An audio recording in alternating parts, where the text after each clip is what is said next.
যে মেয়ে একসময় হয়েছিল দমন আর অন্যায়ের শিকার, আজ সেই এগিয়ে আসছে পরিবর্তনের লড়াইয়ে। আওয়ামী দুঃশাসনের রোষানলে পরে 15 মাস কারাবন্দী থাকা জগন্নাথ বিশ্ববিদ্যালয়ের শিক্ষার্থী খাদিজাতুল কুবরা এবার লড়বেন জগন্নাথ বিশ্ববিদ্যালয় কেন্দ্রীয় ছাত্র সংসদ জকসু নির্বাচনে।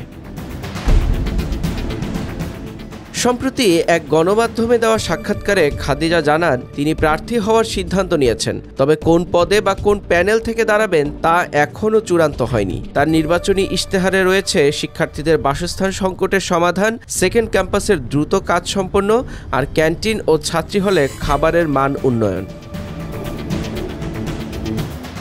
খাদিজা আরও বলেন, বিশ্ববিদ্যালয়ের শিক্ষার্থীরা যাতে টিউশন নয় আউটসোর্সিংয়ের মাধ্যমে নিজের খরচ চালাতে পারে সেই দিকেও তিনি কাজ করবেন। এছাড়া প্রাইভেট হাসপাতালে স্বল্প খরচে চিকিৎসা সেবা নিশ্চিত করতেও তিনি উদ্যোগ নিচ্ছেন। নিজের মতো আর কোনো শিক্ষার্থী যেন বিনা বিচারে না খাটে সেটি নিয়েও কাজ করতে চান তিনি। রাষ্ট্রবিজ্ঞানের এই শিক্ষার্থী জানিয়ে দিয়েছেন, তার লড়াই শুধু নিজের জন্য নয়, পুরো জগন্নাথ বিশ্ববিদ্যালয়ের শিক্ষার্থীদের জন্য।